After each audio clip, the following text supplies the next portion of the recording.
He laughed at her before she even touched the microphone, not knowing that in less than 10 seconds, his entire reputation would begin to crack. Hello everyone. Before we begin today's story, I have a small favor to ask.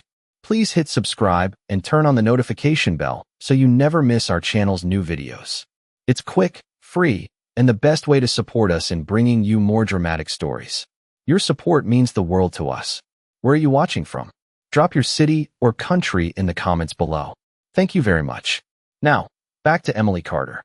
The audition room on the 12th floor of a polished glass building in downtown Los Angeles buzzed with quiet arrogance, the kind that didn't need to raise its voice to be heard, because it lived in tailored jackets, confident smirks, and the soft tapping of expensive shoes against hardwood floors. Emily Carter stepped in without making a sound, her sneakers worn at the edges, her light blue cardigan slightly faded from too many washes, her presence so understated it almost disappeared into the background. Almost.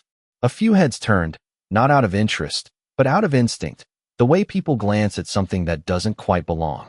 Liam Brooks noticed her immediately. He leaned back in his chair, arms crossed, lips curling just enough to signal amusement. He had spent years building his image as the lead vocalist of one of the city's rising bands, and nothing entertained him more than what he liked to call unexpected auditions. Emily walked forward slowly, her steps measured, her gaze steady but soft, like she had already learned how rooms like this worked. A clipboard rested on the front desk, and she signed her name in neat, careful letters, as if every stroke mattered. Emily Carter. The receptionist read aloud, her tone neutral, but her eyes briefly scanning Emily's outfit. Behind her, someone let out a quiet chuckle. Another voice whispered, "Is this open mic night or something?" The laughter wasn't loud, but it didn't need to be. It spread like a ripple, subtle, controlled, deliberate. Liam tilted his head, studying her like she was a curiosity rather than a contender. "You here to audition?" he asked, his voice smooth, carrying just enough volume to draw attention without seeming obvious. Emily nodded once. Yes. Her answer was simple, almost too simple for a room that thrived on performance. Liam exchanged a glance with the other singers, a silent conversation passing between them. This was going to be easy. This was going to be entertaining. What none of them noticed was the way Emily's hands rested at her sides, not trembling, not fidgeting, just still, like someone who had already made peace with whatever came next. The overhead lights reflected faintly in her eyes, and for a brief moment, there was something there that didn't match the rest of her quiet appearance. Something deeper, something controlled, but it passed too quickly for anyone to question it. "All right," Liam said, standing up and gesturing toward the center of the room, where a single microphone waited under a focused beam of light. "Let's see what you've got." His tone carried that familiar edge, the kind that turned opportunity into spectacle. Around him, the others shifted slightly, leaning in, anticipation building not for talent, but for failure. Emily stepped forward, the soft echo of her shoes barely audible against the polished floor. The space seemed to grow larger with each step she took, the distance between her and the microphone stretching just enough to make the moment feel longer than it was. The room didn't go silent yet, not completely, but the noise changed. It lowered. It sharpened. Conversations turned into whispers, whispers into breathless pauses. And somewhere in that shifting atmosphere, something else began to settle. Not tension, not fear, something heavier. Emily reached the microphone and stopped. She didn't touch it. Not yet. Her eyes moved across the room, not searching for approval, not asking for permission, just observing. Liam smirked, already preparing his next comment, already certain of how this would end. He had seen hundreds of auditions. He knew the pattern. He knew the outcome. What he didn't know was that this one wasn't part of any pattern he had ever understood. And as Emily finally lifted her hand toward the microphone, the room held its breath without even realizing it. The first note did not arrive the way they expected. It did not burst out or fight for attention. It slipped into the room with a clarity so pure that for a fraction of a second, no one even reacted, because their minds had not yet caught up to what their ears had already recognized. And then it settled, filling the space with a resonance that felt too precise, too controlled, too intentional to belong to someone they had already dismissed, and Liam Brooks froze mid-breath, the casual confidence on his face halting as if someone had pressed pause on it. Because that single note carried weight, not volume, not force, but depth, the kind that could not be imitated, the kind that came from years of discipline hidden behind quiet choices. And Emily did not move. She did not look around. She did not wait for approval. She simply continued, her voice unfolding into the next phrase with seamless control, each transition smooth, deliberate, untouched by hesitation, and the room responded before anyone consciously decided to, shoulders straightened, eyes widened. Conversations that had already faded now vanished completely, and the phone in the back lowered all the way down, forgotten in the hand that held it, because capturing this moment suddenly felt less important than witnessing it. And the older woman in the corner leaned forward further, her lips parting slightly, recognition now unmistakable in her expression, as if she had just heard something she had spent years searching for. While Liam shifted in his seat, his mind racing to find a flaw, a crack, anything that would restore the balance he believed in. But there was nothing careless in what he was hearing, nothing amateur. Every note landed exactly where it needed to, supported, controlled, intentional. And that realization pressed against him harder than any challenge ever had, because it did not come with warning. It did not announce itself. It simply existed, undeniable, and Emily's voice began to rise, not in volume, but in presence, expanding into the room like light slowly filling a space, touching every corner, leaving no place for doubt to hide, and with each passing second, the narrative they had written for her unraveled quietly, piece by piece, until there was nothing left of it, and Liam's smirk disappeared completely now, replaced by something far less comfortable, something closer to disbelief, because this was not supposed to happen, not here, not like this, and yet it was happening, right in front of him, without apology, without hesitation, and Emily remained still, grounded, her posture unchanged, her expression calm, as if none of this surprised her, as if she had always known exactly how this moment would unfold. And that calmness made it worse, because it meant she was not proving anything to them. She was not trying to win them over. She was simply revealing something that had always been there, something they had failed to see, and the room, once filled with quiet arrogance, now held something entirely different, a silence that was no longer dismissive but reverent, a silence that listened, that absorbed, that waited. And when Emily reached the end of the phrase, she did not rush into the next one. She let it hang in the air, letting the sound settle, letting the weight of it be felt. And in that suspended moment, no one moved, no one spoke, no one even seemed to breathe, because they all understood, without needing to say it, that something had just shifted in a way that could not be undone. And Liam Brooks, for the first time in that room, did not know what to say, because the reality unfolding in front of him did not match the certainty he had walked in with. And as Emily prepared to continue, the room remained completely still, not out of expectation, but out of respect they had not planned to give, and could no longer hold back. Emily did not rush into the next line. She let the silence breathe, let it stretch just long enough for everyone in that room to feel the weight of what they had just heard. And that silence was no longer empty. It was filled with something undeniable, something that demanded attention without asking for it. And when she finally continued, her voice rose with quiet authority, not louder, but fuller, richer, carrying layers that unfolded with each word, revealing control, discipline, and a depth of emotion that could not be learned overnight. And the shift became irreversible, the kind that does not explode but settles deeply, leaving no room for doubt to return.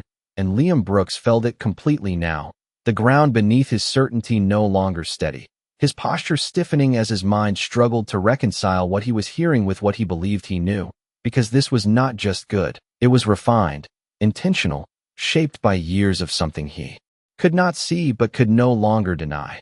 And his eyes narrowed slightly, searching her face for a clue, a sign, anything that would explain how someone who walked in unnoticed could command a room like this without effort. But Emily's expression remained calm, focused, untouched by the reactions around her, as if she was not performing for them at all, as if the room itself had become irrelevant. And that realization unsettled him more than the voice itself, because it meant she did not need them. She did not need approval. She did not need validation. She simply existed in her own certainty, and that kind of confidence could not be challenged easily. And around him, the others began to shift in their seats, not out of boredom, but out of discomfort, the kind that comes when expectations collapse quietly, when assumptions fall apart without warning. And one of the singers who had laughed earlier now sat with hands clasped tightly, eyes fixed on Emily, no longer amused, no longer detached, but fully present, fully aware. And the older woman in the corner slowly stood, not making a scene, not interrupting, just rising as if drawn upward by the sound itself. Her expression now unmistakable, a mixture of recognition and disbelief, because she knew exactly what she was hearing, and it was rare, rarer than most in that room would ever understand. And Emily moved into a higher register, her voice lifting with precision, not straining, not forcing, but opening naturally, like something that had been waiting for the right moment to be heard. And the effect was immediate, a quiet intake of breath from someone near the front, a subtle shake of the head from another, small reactions that spoke louder than applause ever could. And Liam leaned back slowly, his arms uncrossing without him realizing it, his usual composure slipping away in small, almost invisible ways, because he could no longer hold on to the version of this moment he had imagined. And as Emily sustained the note, letting it resonate fully before releasing it with control that bordered on effortless, the room seemed to narrow around her, the walls, the lights, the people, all fading into the background of something far more important. And when she transitioned into the final phrase, there was no hesitation, no uncertainty, just a clear, steady delivery that carried through to the very end. And when the last note faded, she did not move. She did not look for a reaction. She simply lowered the microphone slightly and stood there, composed, grounded, as if nothing extraordinary had just happened. And for a moment, the room did not respond. Not because they were unimpressed, but because they could not. Because what they had just witnessed had interrupted something deeper than expectation. It had interrupted certainty, and Liam Brooks sat there, silent, his thoughts no longer organized, his confidence no longer intact, because for the first time in a long time, he was not the one in control of the room, and he knew it. For a moment, no one moved, no one spoke, and the silence that followed was not empty but heavy, filled with realization that arrived too quickly for comfort and too clearly to ignore, and it settled over the room like a quiet truth that no one had prepared for. And Emily stood there with the same calm composure she had carried from the moment she walked in, her shoulders relaxed, her expression steady, her presence unchanged, as if the shift that had just taken place around her did not belong to her at all, but to them. And that made it even more powerful, because she was not waiting for applause. She was not searching for validation. She was simply present, and that presence now demanded a response whether they were ready or not. And Liam Brooks felt the weight of that expectation more than anyone else, his mind racing to find words that could restore some sense of control, something that would re-establish the hierarchy he had always relied on. But nothing came, because there was nothing he could say that would undo what had just happened, and his usual confidence, the one that filled rooms and guided conversations, had been quietly dismantled without confrontation, without challenge, without effort, and that unsettled him in a way he could not hide. And one of the singers to his left shifted forward, clearing his throat as if to speak, but the sound faded before it fully formed, because even he seemed unsure of what belonged in this moment. And then, slowly, the older woman who had been standing in the corner stepped forward, her movements deliberate, her gaze fixed on Emily with a focus that cut through the lingering hesitation in the room. And when she spoke, her voice was calm but carried a quiet authority that immediately redirected everyone's attention. "Where did you train?" she asked, not as a challenge, not as a test, but as a recognition. And Emily turned her head slightly, meeting the question with the same steady presence. And for a brief second, there was a flicker of something deeper in her eyes, something that hinted at a story far more complex than the room had assumed. But she did not expand on it. She simply answered, "I have been singing for a long time." And the simplicity of that answer only deepened the silence, because it did not explain anything. It did not justify anything. It simply existed, and the older woman nodded slowly, as if that was enough, as if she understood something the others did not. and Liam finally exhaled, a breath he had not realized he had been holding, his posture shifting as he leaned back again. But this time there was no performance in it, no calculated ease, just a quiet acknowledgement that something had changed, and he looked at Emily differently now, not as a curiosity, not as a source of entertainment, but as something he had failed to recognize, and that realization settled heavily, because it forced him to confront something far more uncomfortable than being wrong. It forced him to confront how easily he had dismissed someone without looking deeper and around him. The others began to react in small ways, subtle nods, exchanged glances, quiet murmurs that carried a different tone now, no longer dismissive, no longer amused, but reflective, almost cautious, as if they were all recalibrating their understanding of what they had just witnessed. And Emily lowered the microphone completely now, her hands resting naturally at her sides again, the same position she had held when she first walked in, and for a moment, it was as if the entire sequence had folded back into itself, returning to where it started, except everything was different now, and Liam stood up slowly, the movement drawing attention again.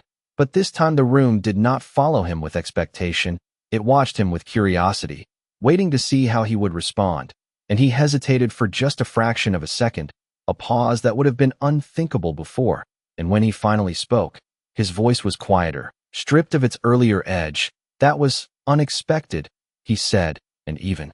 He seemed aware that the words fell short, because what had just happened could not be contained in something so simple, and Emily did not react to the comment. She did not smile. She did not respond. She simply stood there, steady and composed, as if she had already moved past the need for acknowledgement.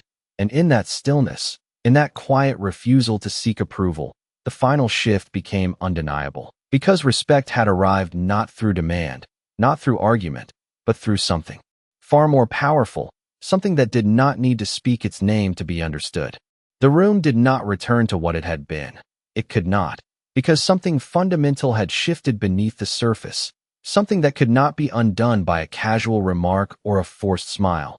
And as the silence lingered, it began to transform, no longer heavy with shock, but settling into something quieter, more reflective, as if each person present was privately revisiting the moment they had laughed, the moment they had judged, the moment they had decided who Emily Carter was before she had even spoken. And now those moments carried a different weight, one that pressed inward instead of outward, and Liam Brooks felt it more than anyone, not because he was the only one who had misjudged her, but because he had let it, shaped it, allowed it to define the tone of the room.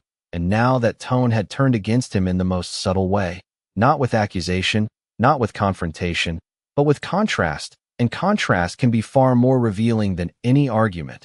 And he stood there, his posture no longer commanding, but searching, as if trying to find a version of himself that still fit this new reality. And for a moment, he considered speaking again, saying something more definitive, something that would restore his authority, but every possible sentence felt smaller than what had just happened, and he understood, perhaps for the first time, that control was not something he could simply reclaim by speaking louder or faster, because the room was no longer listening for his voice.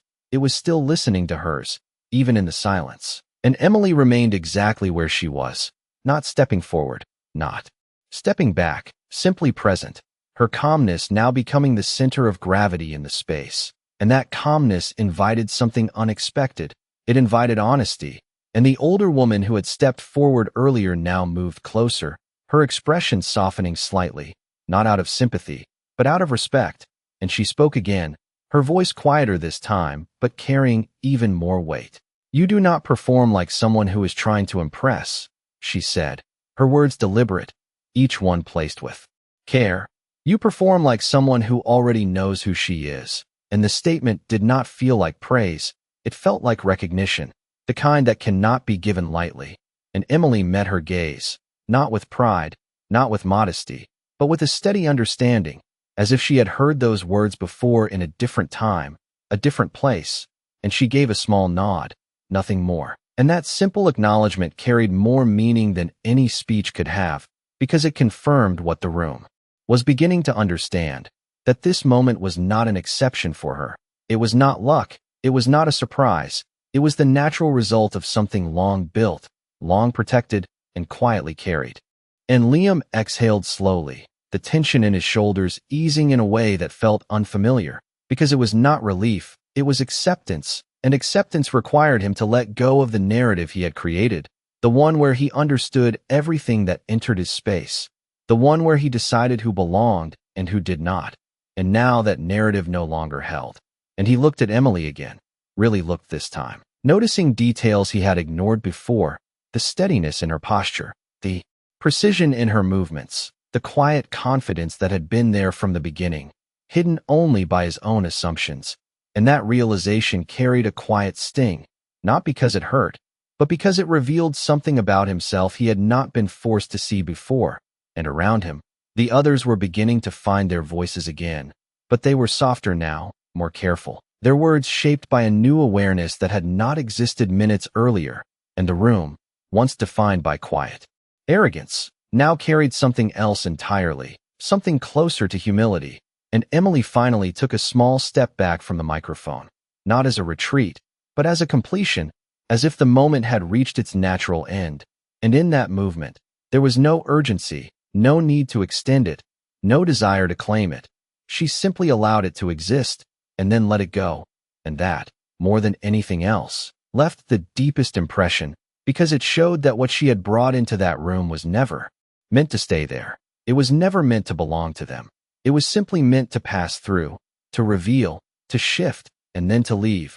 And as she turned slightly, preparing to step away, the room did not stop her, did not call out, did not try to hold her in place, because they understood, even if they could not fully explain it, that what had just happened was not something that could be repeated on demand. It was something that had to be witnessed, and once witnessed, it changed everything. Emily's footsteps were soft against the polished floor as she began to walk away. Not hurried, not hesitant, just steady, as if she had already completed what she came to do and needed nothing more from the room.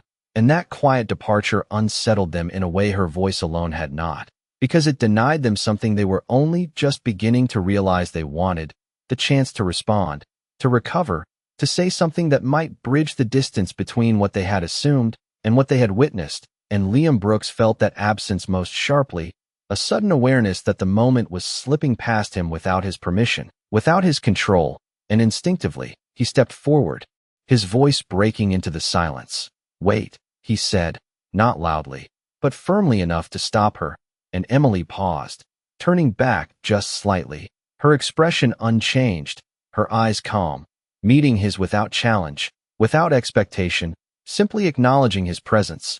And for a second, Liam hesitated again, caught between the version of himself he had been before and the one this moment was forcing him to become. And that hesitation was visible, subtle but undeniable, and the room noticed it, because they had never seen him like this, searching for words instead of delivering them, measuring his tone instead of controlling it. And when he finally spoke again, his voice carried something new, something unfamiliar. "What song was that?" he asked, and the question was simple, almost too simple. But beneath it was something deeper, a need to understand, to categorize, to place her performance within a framework he could recognize, because without that, it remained something he could not fully grasp. And Emily held his gaze for a moment before answering. "It is not a song you would know," she said quietly, and there was no arrogance in her voice, no dismissal, just a statement of fact. And that answer shifted the room again, because it did not offer them anything to hold on to. It did not give them a reference point. It simply reinforced what they were beginning to understand, that what they had heard did not belong to their expectations. And Liam nodded slowly, absorbing the response, and for once, he did not try to challenge it, did not try to push further, because he sensed that pushing would only reveal more of what he had already missed. And the older woman stepped closer. Now, her presence steady, her voice carrying quiet certainty. "You trained somewhere," she said, not as a question, but as a recognition that demanded clarity. And Emily's eyes shifted toward her, and this time, there was a brief pause before she answered, a pause that felt different, heavier, as if it held something personal, something she did not offer easily. "A small church in Oklahoma," she said, her voice soft but clear. And the simplicity of that answer landed with unexpected weight, because it did not match the level of refinement they had just heard. It did not fit the narrative they were trying to build. and yet it explained something more important, something about origin, about discipline shaped in quiet places where recognition was not the goal. And the older woman nodded again, a faint smile forming, not of surprise, but of confirmation, as if the answer aligned perfectly with what she had already understood. And Liam glanced around the room, noticing the change in everyone's expressions, the shift from judgment to reflection, from certainty to curiosity, and he realized that the dynamic he had once controlled was now shared, diffused, no longer centered on him. And that realization settled deeply, not as defeat, but as a quiet lesson unfolding in real time. And Emily adjusted her cardigan slightly, a small, ordinary gesture that contrasted with everything extraordinary that had just occurred. And then she took another step toward the door, her movement gentle but final. And this time, no one laughed, no one whispered, no one questioned whether she belonged, because the answer had already been given, not through explanation, but through presence, through sound, through something that could not be argued or dismissed. And as she reached the doorway, the room remained still, watching her leave, not because they were unsure of what to say, but because they understood that nothing they said could match what had already been heard. And Liam stood there, silent, his earlier certainty replaced by something quieter, something more grounded, as he watched the door close behind her, realizing that the moment he had tried to control had instead reshaped him in ways he had not expected. And the room, once filled with quiet arrogance, now carried a different kind of silence, one that did not judge, but remembered. The door closed softly behind Emily Carter, and the sound, though quiet, seemed to echo longer than it should have, as if the room itself was not ready to let the moment end. And for several seconds, no one spoke, not because they were unsure of what to say, but because they were still adjusting to what had just happened, still recalibrating their understanding of everything they thought they knew about talent, about presence, about who deserved to stand in that space. And Liam Brooks remained, standing where he was, his eyes fixed on the door even after it had closed, as if expecting it to open again, as if part of him had not fully accepted that she had left without asking for anything, without waiting for approval, without claiming the reaction she had created.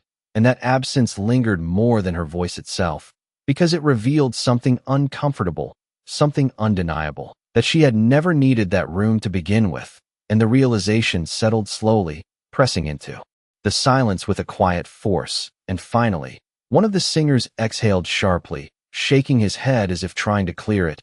"What just happened?" he muttered, the question not directed at anyone in particular. And no one answered immediately, because there was no simple explanation that could contain what they had experienced. And the older woman, still standing near the center, looked toward the microphone where Emily had stood, her expression thoughtful, almost distant, as if she was replaying every note, every pause, every breath. And she spoke quietly. "That was not luck," she said, her voice steady, certain. "That was discipline, years of it, hidden where no one thought to look." And her words settled into the room like a final piece of a puzzle that had already been forming.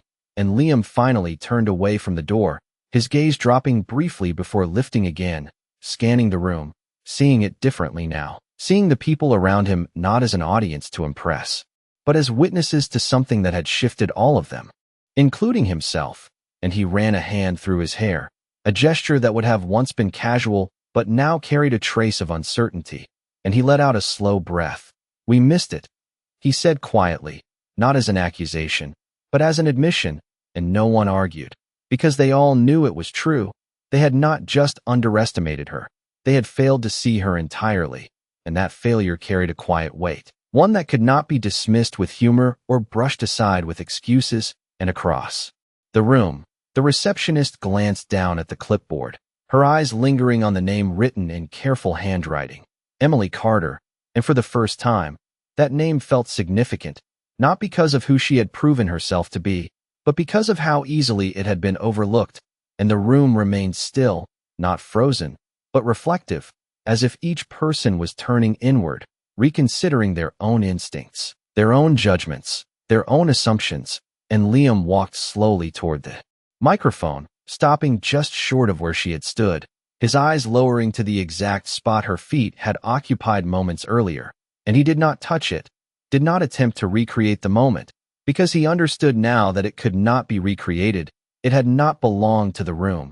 It had passed through it, leaving something behind that could not be measured or repeated. And he looked up again, his voice softer now, stripped of its earlier certainty. If she walks into another room like this, he said, more to himself than to anyone else, they will not see it either.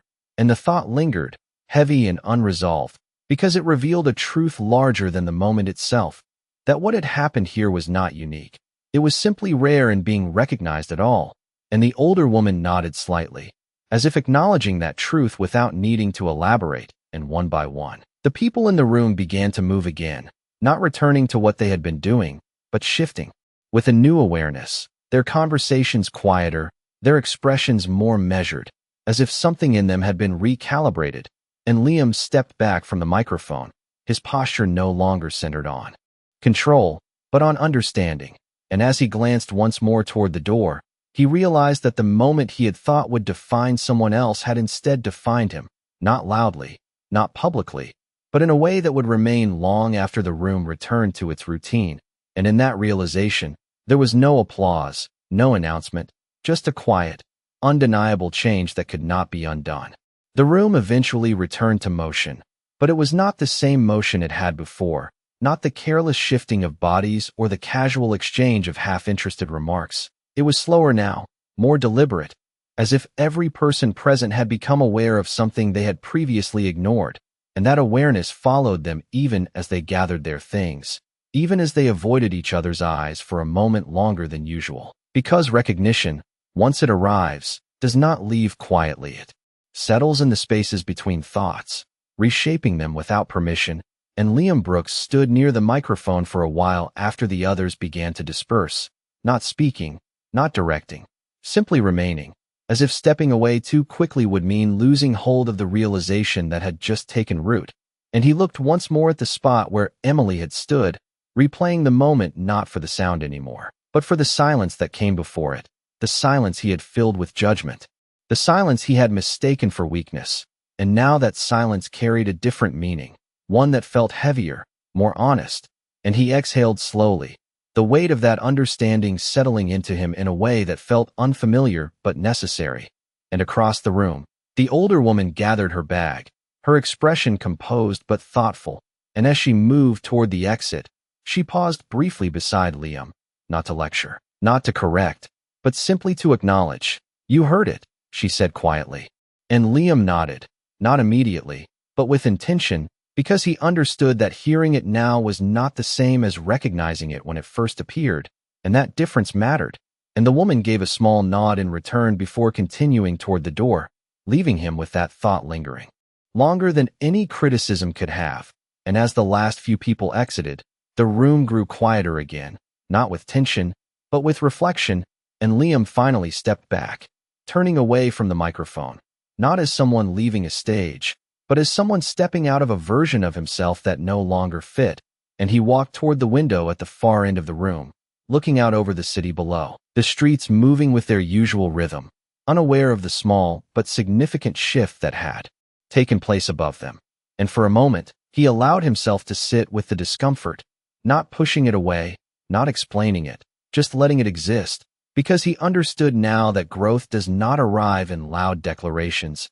It arrives in quiet moments like this, when something inside you no longer aligns with what you once believed, and somewhere in the distance, a faint memory of her voice returned, not as sound, but as a feeling, precise, controlled, undeniable.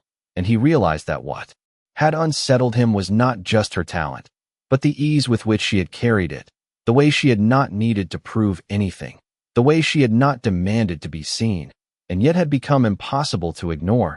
And that realization settled into something clearer now, something he could not dismiss or forget, because it was not about her alone. It was about every moment he had made a decision before understanding, every time he had mistaken simplicity for limitation, every time he had filled silence with assumption instead of curiosity. And as he turned away from the window, the room now empty behind him, there was no applause, no final remark, no dramatic conclusion, just a quiet shift in perspective that would follow him long after this day.